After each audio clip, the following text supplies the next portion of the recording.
on the table, under the chair, next to the door. Do you know how to describe where things are in English? Today we master prepositions of place. Let's go! Welcome back to Learn Languages. I'm your English teacher. Prepositions of place are small words with big power.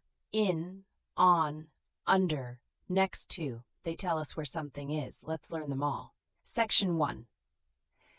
Basic prepositions of place. In, inside something. The keys are in the bag. On a surface. The book is on the table. Under, below something. The cat is under the sofa.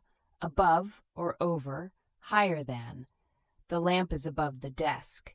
Below, lower than. The mat is below the door. In front of, at the front. She is standing in front of the building. Behind, at the back. The garden is behind the house. Practice. Look around you right now. Say where 3 things are using these prepositions. Section 2. More prepositions of place. Next to, or beside, very close on the side. The cafe is next to the bank. Between, in the middle of 2 things. The park is between the school and the hospital. Opposite, directly across from. The hotel is opposite the station, near or close to, not far. We live near the sea. At a specific point. Wait for me at the entrance. Along, following a line. Walk along this road. Around, surrounding something. There are trees around the house. Section 3. Giving directions with prepositions.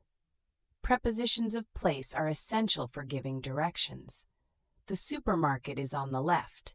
Turn right at the traffic lights. It's just past the bridge, a little after the bridge. It's opposite the post office. It's at the end of the road. Go straight on. Continue in the same direction. Take the first turning on the right. Practice these with a map. Point and say where things are. Recap. Basic. In, on, under, above, below, in front of, behind. More, next to, between, opposite, near, along, around. Directions. On the left, right, past, at the end, straight on. Your challenge: describe where your home is in the comments. Use at least 3 prepositions of place. If this lesson helped you, please like the video. Subscribe to Learn Languages for a new lesson every week.